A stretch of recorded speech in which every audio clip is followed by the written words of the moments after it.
L'un des outils les plus importants pour les biologistes est le crayon à papier.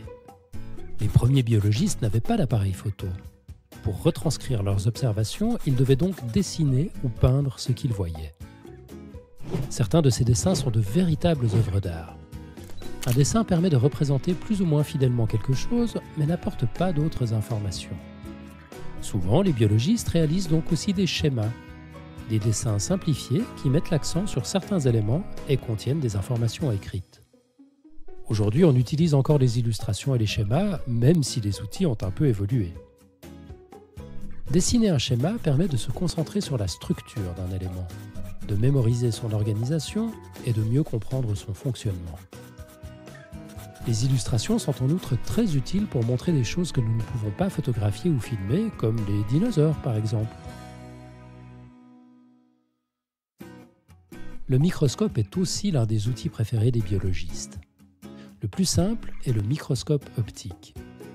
Il permet de grossir une image jusqu'à 1000 fois. On peut voir toutes sortes de choses avec, des bactéries ou des globules rouges par exemple. Même avec un petit microscope, on peut observer une multitude de choses.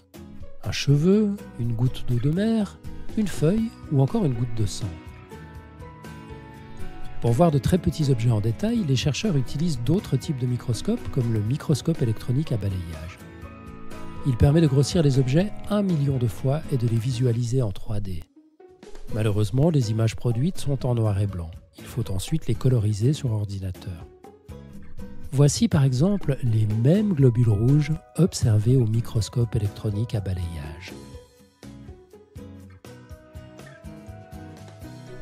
Avec l'essor des technologies, en particulier dans le domaine de la génétique, la biologie connaît actuellement une petite révolution.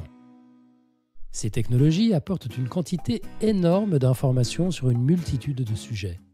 Mais il faut pouvoir traiter les données pour en tirer des conclusions. Les biologistes n'ont ni le temps ni la mémoire pour analyser autant de données. Ils utilisent donc des ordinateurs qui leur donnent une vision d'ensemble.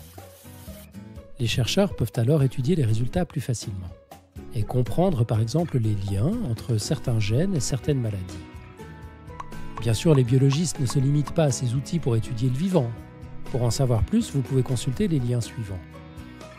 Au sujet des illustrations et des schémas, pour découvrir le microscope, et pour aider les chercheurs à analyser leurs résultats.